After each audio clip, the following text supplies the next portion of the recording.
O igualitarismo é uma revolta contra a natureza. Por Murray Rothbard. Já faz bem mais de um século que se tem considerado que a esquerda tem a moralidade, a justiça e o idealismo do seu lado. A oposição conservadora tem se limitado a apontar a falta de praticidade dos ideais da esquerda. Uma visão corrente, por exemplo, é que o socialismo é fantástico na teoria, mas que não pode funcionar na vida prática. O que os conservadores não perceberam é que, embora ganhos de curto prazo possam de fato ser obtidos ao se recorrer à falta de praticidade de desvios radicais do status quo, reconhecer que a ética e os ideais pertenciam à esquerda destinava-os à derrota a longo prazo.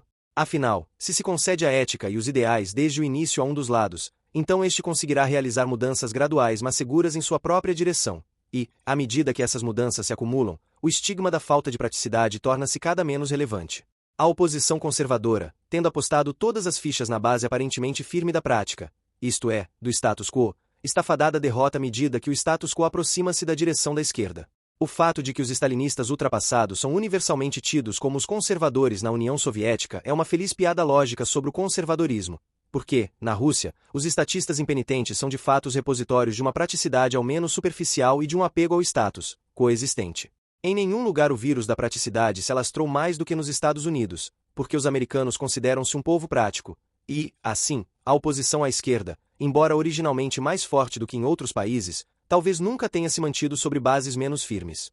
Agora, são os defensores do livre mercado e da sociedade livre que têm de confrontar a acusação comum de falta de praticidade. Em nenhuma área reconheceu-se tão profundamente e quase universalmente que a justiça e a moralidade estavam do lado da esquerda quanto em seu apoio à igualdade máxima. Na verdade, é raro encontrar alguém nos Estados Unidos, principalmente um intelectual, que conteste a beleza e a virtude do ideal igualitarista. Todos estão tão comprometidos com esse ideal que a falta de praticidade, isto é, o enfraquecimento dos incentivos econômicos, tem sido quase a única crítica até aos mais bizarros programas igualitaristas. A marcha inexorável do igualitarismo é indicação suficiente da impossibilidade de evitar-se compromissos éticos. Os americanos estritamente práticos, ao tentarem evitar doutrinas éticas, não deixam de incorrer nelas, mas agora só o fazem de maneira inconsciente, ad hoc e assistemática. A famosa observação de Keynes de que homens práticos, que se consideram virtualmente livres de qualquer influência intelectual, são em geral, escravos de algum economista já falecido, é verdadeira sobretudo quanto a juízos éticos e à teoria ética. A incontestada condição ética da igualdade pode ser vista na prática corrente dos economistas. Os economistas se veem com frequência diante de um problema de juízos de valor, ansiosos para fazer declarações políticas. Como eles podem fazê-las sem deixarem de ser científicos e livres de juízos de valor? No campo do igualitarismo, eles têm conseguido sustentar categoricamente, com notável impunidade, um juízo de valor em defesa da igualdade. Às vezes, esse juízo é abertamente pessoal, outras vezes, o economista tem a pretensão de ser o representante da sociedade emitindo juízo de valor desta. O resultado, no entanto, é o mesmo. Considere, por exemplo, Henry C. Simons. Após criticar com razão vários argumentos científicos a favor do imposto progressivo, ele apoia categoricamente a progressão, da seguinte maneira. A defesa da progressão drástica na taxação tem de basear-se na crítica à desigualdade, no juízo ético ou estético de que a distribuição prevalecente de riqueza e de renda revela um grau de desigualdade que é nitidamente mau ou desagradável. Outra tática típica pode ser colhida de um texto padrão sobre finanças públicas. De acordo com o professor John F. Dewey, o argumento mais forte para a progressão é o fato de que a opinião consensual na sociedade hoje considera a progressão necessária para a igualdade. Isso, por sua vez, baseia-se no princípio de que o padrão de distribuição de renda, antes dos impostos, envolve desigualdade excessiva. Esta pode ser censurada com base em injustiça inerente em termos dos padrões aceitos pela sociedade. Independentemente de o economista defender com coragem seus próprios juízos de valor ou ter a pretensão de refletir os valores da sociedade, sua imunidade a críticas tem sido extraordinária. Embora a franqueza na proclamação de valores pessoais possa ser admirável, ela certamente não é suficiente. Na busca da verdade, não basta proclamar os próprios juízos de valor como se tivessem de ser aceitos como tábuas vindas do céu que não estão sujeitas a críticas e avaliações intelectuais. Não há nenhuma exigência de que esses juízos de valor sejam em algum sentido válidos, significativos, cogentes, verdadeiros. Suscitar essas considerações, é claro, significa escarnecer os cânones modernos de Wertfreiheit pura nas ciências sociais a partir de Max Weber, assim como a tradição filosófica ainda mais antiga da separação rígida entre fato e valor, mas talvez já tenha chegado a hora de levantar essas questões fundamentais. Suponha, por exemplo, que o juízo ético ou estético do professor Simons não tenha sido em defesa da igualdade, mas de um ideal social muito diferente. Suponha, por exemplo, que ele fosse favorável ao assassinato de todas as pessoas baixas, de todos os adultos com menos de 1,80 m. E suponha que ele tivesse escrito que a defesa do extermínio de todas as pessoas baixas tem de basear-se na oposição à existência de pessoas baixas, no juízo ético ou estético de que o número prevalecente de adultos baixos é nitidamente mau ou desagradável. Alguém acha que a acolhida dada às observações do professor Simon por seus colegas economistas ou cientistas sociais teria sido a mesma?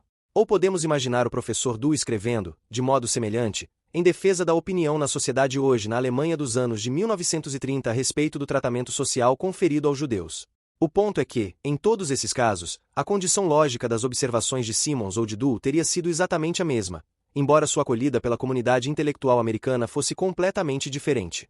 Meu ponto, até agora, tem dois lados. Não é suficiente que um intelectual ou um cientista social proclame seus juízos de valor. Esses juízos têm de ser racionalmente defensáveis e têm de ser demonstravelmente válidos, cogentes e corretos. Em suma, eles não podem mais ser tratados como imunes a críticas intelectuais. 2. O objetivo da igualdade tem sido tratado à crítica e axiomaticamente há tempo demais como o ideal ético.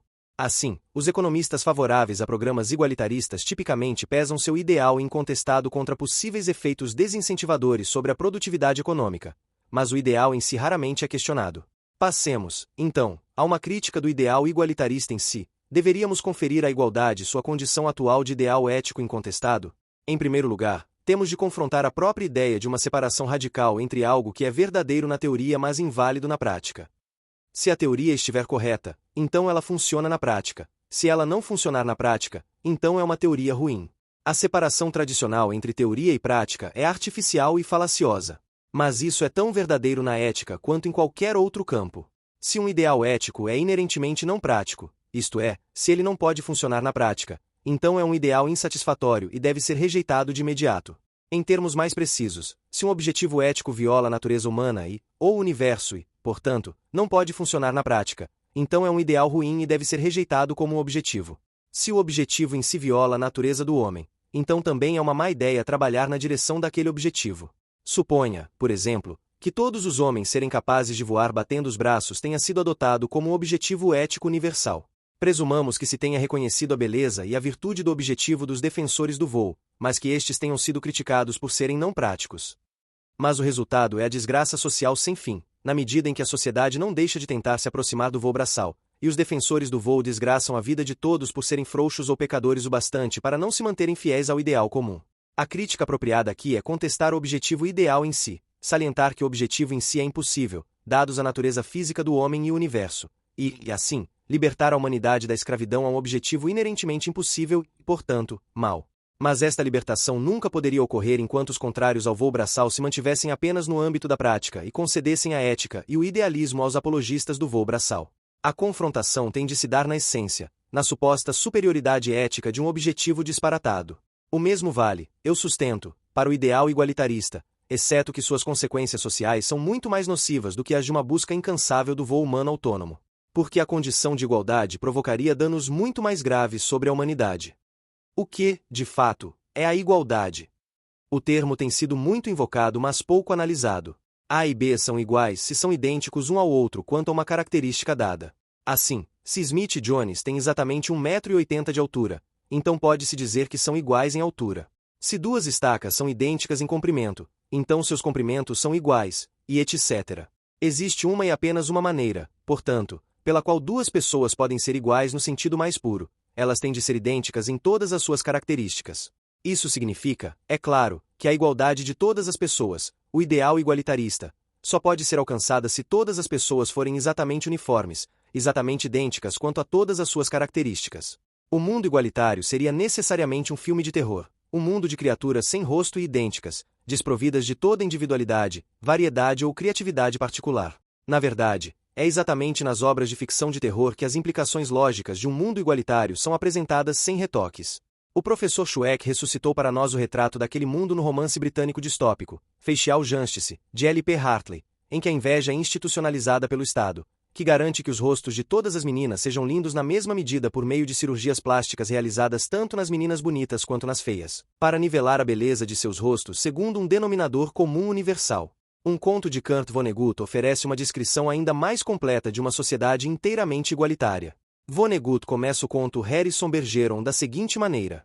Era o ano de 2081 e todos finalmente eram iguais. Não eram iguais apenas perante Deus e a lei. Eram iguais de todas as maneiras. Ninguém era mais inteligente do que ninguém. Ninguém era mais bonito do que ninguém. Ninguém era mais forte ou mais rápido do que ninguém. Toda essa igualdade era produto das emendas 211, 212 e 213 à Constituição e da vigilância incansável dos agentes do Ministério de Incapacitação dos Estados Unidos. A incapacitação se dava em parte do seguinte modo. Hazel tinha uma inteligência exatamente mediana, o que significava que ela não conseguia pensar sobre nada exceto em breves repentes. E George, embora sua inteligência estivesse bem acima do normal, tinha um pequeno rádio de incapacitação mental em seu ouvido. A lei obrigava-o a usá-lo sempre. Ele sintonizava um transmissor do governo. A cada 20 segundos, em média, o transmissor emitia algum barulho estridente para impedir que pessoas como George tirassem injusto proveito de seus cérebros. O horror que todos instintivamente sentimos ao ler essas histórias é o reconhecimento intuitivo de que as pessoas não são uniformes, de que a espécie, a humanidade, é excepcionalmente caracterizada por um alto grau de variedade, de diversidade e de diferenciação, em suma, de desigualdade. Uma sociedade igualitária só pode aspirar a alcançar seus objetivos por meio de métodos totalitários de coerção. E, nesse caso, todos acreditamos e esperamos que o espírito humano do indivíduo se revoltará e frustrará qualquer tentativa de se implantar um mundo de insetos. Em suma, o retrato de uma sociedade igualitária é uma história de terror porque, quando as implicações daquele mundo são apresentadas por inteiro, reconhecemos que tal mundo e as tentativas de alcançá-lo são gravemente desumanos. Sendo desumano no sentido mais profundo, o objetivo igualitarista é, assim, mau, e qualquer tentativa em sua direção deve ser igualmente considerada má. O fato extraordinário da diferença e da variabilidade humanas é evidente, dado o longo histórico de experiência humana. Decorre daí o reconhecimento geral da natureza desumana de um mundo de uniformidade forçada. Social e economicamente, essa variabilidade se manifesta na divisão universal do trabalho e na lei de ferro da oligarquia. A percepção de que, em toda organização ou atividade, alguns poucos, geralmente, os mais capazes e ou mais interessados, se tornarão líderes, com a massa dos membros ocupando as fileiras dos seguidores. Em ambos os casos, o mesmo fenômeno está em operação. Sucesso fora do comum ou liderança em qualquer atividade são obtidos pelo que Jefferson chamava de uma aristocracia natural, aqueles que estão em sintonia mais fina com a atividade. O antiquíssimo histórico de desigualdade parece indicar que estas variabilidade e diversidade estão baseadas na natureza biológica do homem. Mas é exatamente essa conclusão sobre a biologia e a natureza humana que é o incômodo que mais atormenta nossos igualitaristas. Nem os igualitaristas seriam capazes de negar o registro histórico, mas sua resposta é que a culpa é da cultura. E uma vez que eles obviamente consideram que a cultura é um puro ato da vontade, o objetivo de mudar a cultura e de inculcar o valor da igualdade na sociedade parece ser alcançável. Nesse campo, os igualitaristas abandonam qualquer pretensão de cautela científica. Eles não ficam contentes ao reconhecerem que a biologia e a cultura são influências de interação mútua. A biologia deve ser expulsa do tribunal imediatamente e completamente. Reflitamos sobre um exemplo que é deliberadamente um tanto frívolo. Suponha que observamos nossa cultura e descobrimos que um ditado comum é o de que os ruivos são irritadiços. Aqui está um juízo que contém desigualdade, uma conclusão de que os ruivos como um grupo tendem a diferir da população não ruiva. Suponha, então, que os sociólogos igualitaristas investigam um problema e descobrem que os ruivos de fato tendem a ser mais irritadiços que os não ruivos a um nível estatisticamente relevante. Ao invés de admitirem a possibilidade de algum tipo de diferença biológica, os igualitaristas rapidamente acrescentarão que a cultura é responsável pelo fenômeno. O estereótipo aceito de modo generalizado de que os ruivos são irritadiços havia sido incutido em cada criança ruiva desde a mais tenra idade, de modo que ela havia simplesmente internalizado tais juízos e agia da maneira pela qual a sociedade esperava que ela agisse. Os ruivos, em resumo, haviam sofrido uma lavagem cerebral pela cultura não ruiva predominante. Embora não neguemos a possibilidade de um processo assim ocorrer, essa alegação habitual parece decididamente improvável, sob uma análise racional. Afinal, os igualitaristas implicitamente supõem que o bicho-papão da cultura aparece e cresce ao acaso, sem referência alguma a fatos sociais. A ideia de que os ruivos são irritadiços não surgiu do nada ou como mandamento divino. Como, então, a ideia tomou corpo e se alastrou? Um dos truques prediletos dos igualitaristas é atribuir todas essas declarações que identificam grupos a impulsos psicológicos obscuros. O povo tinha uma necessidade psicológica de acusar algum grupo social de irritabilidade, e os ruivos foram assacados como bodes expiatórios. Mas por que os ruivos foram os escolhidos? Por que não os louros ou os morenos? A suspeita horrível começa a ganhar forma de que talvez os ruivos tenham sido escolhidos porque eles de fato eram e são mais irritadiços e de que, portanto, o estereótipo social é simplesmente uma observação comum dos fatos da realidade. Certamente, os dados e os processos em operação se amoldam muito melhor a essa explicação, que é de resto muito mais simples. Considerada objetivamente, essa explicação parece ser muito mais razoável do que a concepção da cultura como um espantalho arbitrário e ad hoc. Sendo assim, podemos concluir que os ruivos são biologicamente mais irritadiços e que a pregação dirigida aos ruivos pelos igualitaristas, exortando-os a serem menos irritadiços, é uma tentativa de induzir os ruivos a violarem sua natureza. Portanto, é essa última propaganda que pode mais precisamente ser chamada de lavagem cerebral.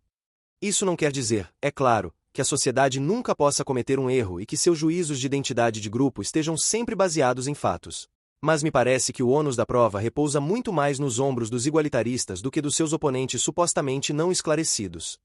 Uma vez que os igualitaristas começam com o axioma a priori de que todas as pessoas, e portanto todos os grupos de pessoas, são uniformes e iguais, segue-se que, para eles, toda e qualquer diferença entre grupos quanto a status, prestígio ou autoridade na sociedade tem de ser o produto de opressão injusta e discriminação irracional.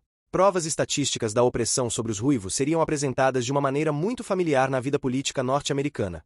Poderia ser demonstrado, por exemplo, que a renda média dos ruivos é inferior à renda de não-ruivos, e, adicionalmente, que a proporção de executivos, professores universitários ou parlamentares ruivos é menor do que seu percentual de representação na população.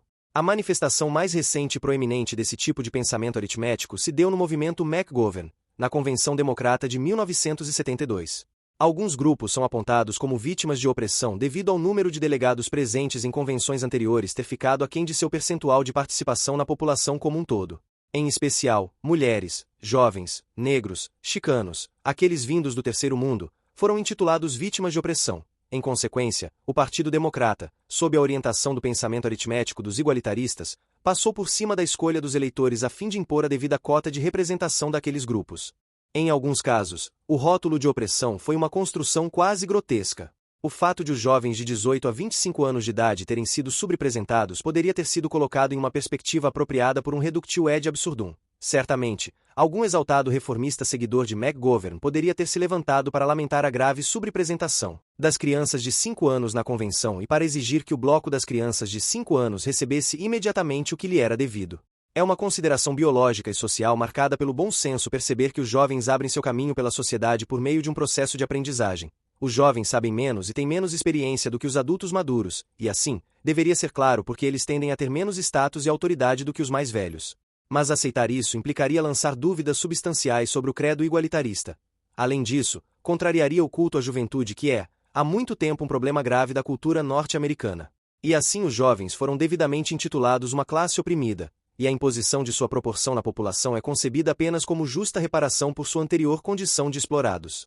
As mulheres formam outra classe oprimida recém-descoberta, e o fato de que representantes políticos têm tradicionalmente sido em muito mais de 50% homens é agora considerado um sinal evidente da opressão sobre as mulheres. Os delegados das convenções políticas vêm das fileiras de ativistas partidários, e dado que as mulheres nunca foram nem de perto tão ativas politicamente quanto os homens, sua participação tem sido compreensivelmente baixa. Mas, confrontados com esse argumento, as forças em crescimento da libertação das mulheres nos Estados Unidos recaem no argumento talismânico a respeito da lavagem cerebral por nossa cultura. Mas as liberacionistas feministas dificilmente podem negar o fato de que toda cultura e civilização na história, da mais simples à mais complexa, foram dominadas pelos homens. Desesperadas, as liberacionistas têm ultimamente respondido com fantasias sobre o poderoso Império Amazônico. Sua resposta, mais uma vez, é que desde tempos imemoriais uma cultura dominada pelo homem produz lavagens cerebrais sobre mulheres oprimidas para prendê-las aos cuidados com os filhos, à casa e ao lar doméstico. A tarefa das liberacionistas é levar a cabo uma revolução na condição feminina pela pura força da vontade, por um despertar da consciência. Se a maioria das mulheres continuar a se ater às preocupações domésticas, isso apenas revelará a consciência falsa que tem de ser extirpada. É claro, uma resposta negligenciada é que, se de fato os homens conseguiram dominar todas as culturas, então isso é em si uma demonstração da superioridade masculina. Afinal, se ambos os gêneros são iguais, como pôde o domínio masculino surgir em todos os casos? Mas, afora essa questão, a própria biologia está sendo raivosamente negada e posta de lado. A palavra de ordem é que não há, não deve haver, não pode haver nenhuma diferença biológica entre os sexos. Todas as diferenças históricas ou atuais têm de ser produto de lavagens cerebrais culturais. Irving Howe, em sua brilhante refutação da liberacionista feminista Kate Millett, esboça várias diferenças biológicas importantes entre os sexos, diferenças importantes o bastante para ter efeitos sociais duradouros. São elas: 1. A singular experiência feminina da maternidade, incluindo o que o antropólogo Malinowski chama de um vínculo íntimo e completo com a criança, associado a efeitos psicológicos e a emoções fortes. 2. Os componentes hormonais de nossos corpos, os quais variam não apenas entre os sexos, mas também entre idades diferentes no mesmo sexo. 3. As possibilidades distintas para o trabalho criadas por níveis distintos de musculatura e de controles físicos.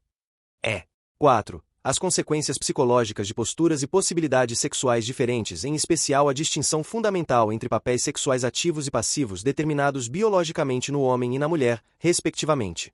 Howe segue citando o reconhecimento, pela doutora Eleanor Maccoby, em seu estudo da inteligência feminina, de que é bem possível que existam fatores genéticos diferenciando os dois sexos e guiando seu desempenho intelectual, por exemplo. Há boas razões para acreditarmos que os meninos são inatamente mais agressivos do que as meninas. E digo agressivo em um sentido amplo, que implica não apenas brigas, mas também domínio e iniciativa. E se esse atributo está na base do desenvolvimento posterior do pensamento analítico, então os meninos têm uma vantagem que as meninas dificilmente poderão superar. A doutora Maccoby acrescenta que se tentarmos separar a educação de crianças entre meninos e meninas, poderemos descobrir o que as mulheres têm de fazer e os homens, não. O sociólogo Arnold W. Green destaca o surgimento recorrente do que os igualitaristas denunciam como papéis sexuais estereotipados mesmo em comunidades originalmente dedicadas à igualdade absoluta. Assim, ele cita o relato dos kibbutz de Israel. O fenômeno é mundial. As mulheres se concentram em atividades que exigem, isoladamente ou em combinação, habilidades de dona de casa, paciência e rotina, destreza manual, apelo sexual, contato com crianças.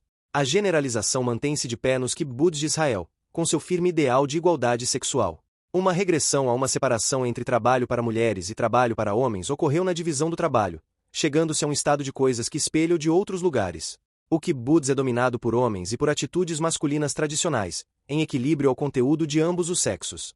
Irving Howe nota certeiramente que, na raiz do movimento pela libertação feminina, está o ressentimento contra a própria existência da mulher como uma entidade distinta. Porque o que parece incomodar a Sra. Millett não são meramente as injustiças que as mulheres sofreram ou as discriminações às quais elas continuam sujeitas. O que a incomoda acima de tudo é a própria existência da mulher. A distinção psicobiológica das mulheres desagrada a Sra. Millett, e o máximo que ela faz é reconhecer, infelizmente, que escolha havia. As diferenças inevitáveis da anatomia. Ela não suporta a perversa recusa da maioria das mulheres em reconhecer a magnitude de sua humilhação, a dependência vergonhosa que demonstram em relação aos homens, não muito independentes, os prazeres enlouquecedores que chegam a sentir preparando jantares para o grupo dominante e limpando o nariz de seus pirralhos catarrentos. Lutando contra a noção de que tais papéis e atitudes são determinados biologicamente, uma vez que até ideias biológicas lhe parecem uma maneira de reduzir para sempre as mulheres a uma condição subordinada. Ela, no entanto, atribui à cultura um leque tão amplo de costumes, ultrajes e males que tal cultura chega a parecer uma força mais inflexível e ameaçadora do que a própria biologia. Em uma crítica aguda ao movimento de libertação feminista, John Dirion distingue sua raiz em uma rebelião não apenas contra a biologia, mas também contra a própria organização da natureza em si. Se a necessidade de reprodução convencional da espécie parece injusta às mulheres, então transcendamos, por meio da tecnologia, a própria organização da natureza, a opressão, como Shulamit Firestone havia, que percorre a história conhecida até o próprio reino animal. Eu aceito o universo, Margaret Fuller finalmente declarou. Shulamit Firestone não o aceitou. Diante disso, ficamos tentados a parafrasear a advertência de Carlyle: por Deus, a senhora deveria. Outra rebelião em crescimento contra normas sexuais biológicas, assim como contra a diversidade natural, é representada pelos apelos cada vez mais fortes à bissexualidade, provenientes dos intelectuais de esquerda. Os atos de evitar a heterossexualidade rígida, estereotipada e de adotar a bissexualidade indiscriminada deveriam alargar a consciência, eliminar distinções artificiais entre os sexos e tornar todas as pessoas simples e unissexualmente humanas. Mais uma vez, a lavagem cerebral produzida por uma cultura dominante, nesse caso, heterossexual, supostamente oprimiu uma minoria homossexual e estorvou a uniformidade e a igualdade inerentes à bissexualidade. Porque, senão, todo indivíduo poderia desenvolver ao máximo sua humanidade na perversidade polimórfica tão cara aos corações de importantes filósofos sociais da nova esquerda, como Norman O. Brown e Herbert Marcuse. Nos últimos anos, ficou cada vez mais claro que a biologia representa uma barreira às fantasias igualitaristas. As pesquisas do bioquímico Roger J. Williams enfatizaram repetidamente a incrível amplitude da diversidade individual por todo o organismo humano.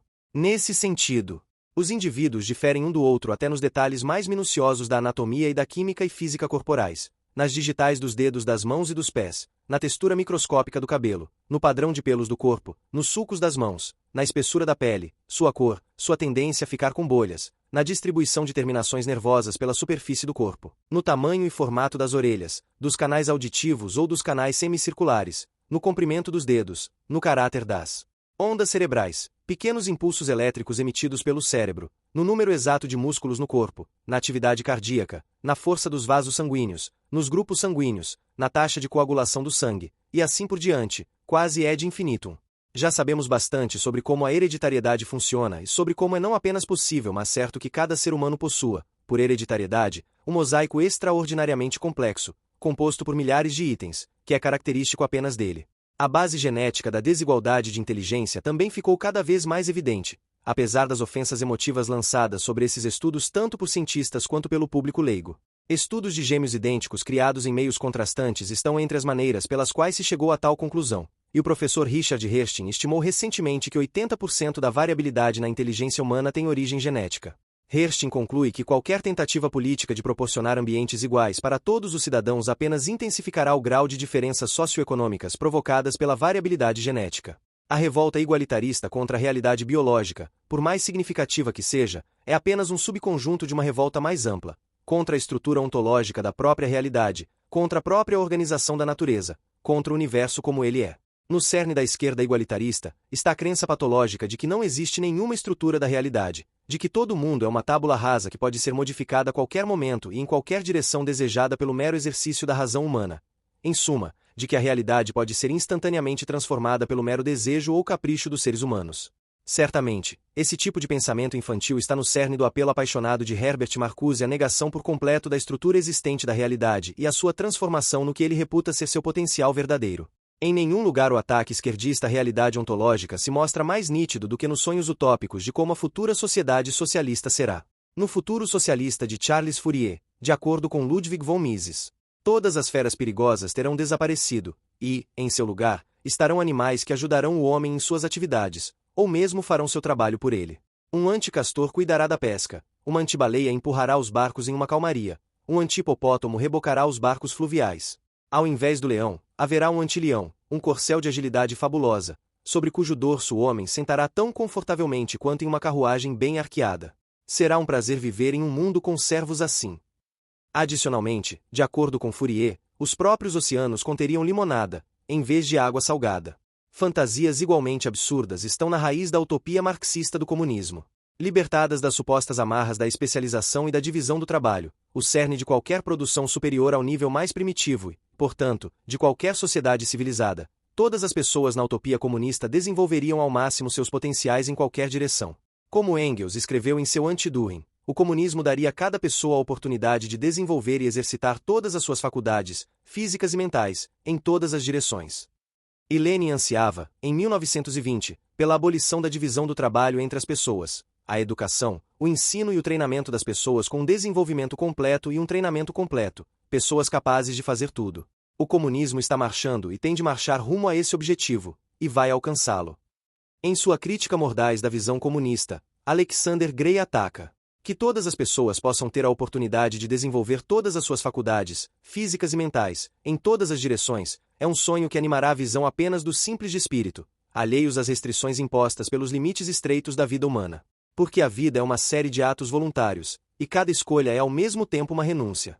Até os habitantes do futuro reino encantado de Engels terão de decidir, mais cedo ou mais tarde, se querem ser o arcebispo de Canterbury ou o lorde de primeiro mar almirantado, se devem tentar se destacar como violinista ou pugilista, se devem optar por saber tudo sobre literatura chinesa ou sobre as páginas ocultas da vida de uma cavalinha. É claro que uma maneira de tentar resolver esse dilema é fantasiar que o novo homem comunista do futuro será um super-homem, um super-humano em suas capacidades para transcender a natureza. William Goodwin acreditava que, assim que a propriedade privada fosse abolida, o homem se tornaria imortal. O teórico marxista Karl Kautsky afirmava que, na futura sociedade comunista, um novo tipo de homem surgirá, um super-homem, um homem exaltado.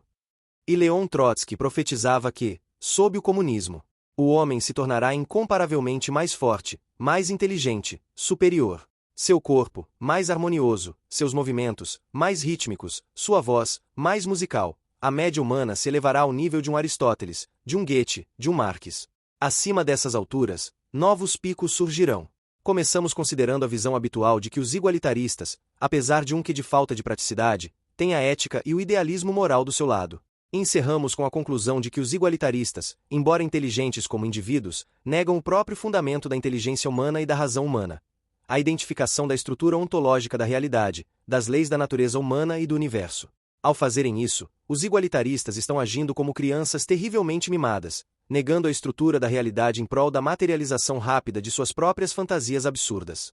Não apenas mimadas, mas também altamente perigosas, porque o poder das ideias é tal que os igualitaristas têm uma boa chance de destruir o próprio universo que desejam negar e transcender, destruindo estrepitosamente tal universo perante nossos ouvidos.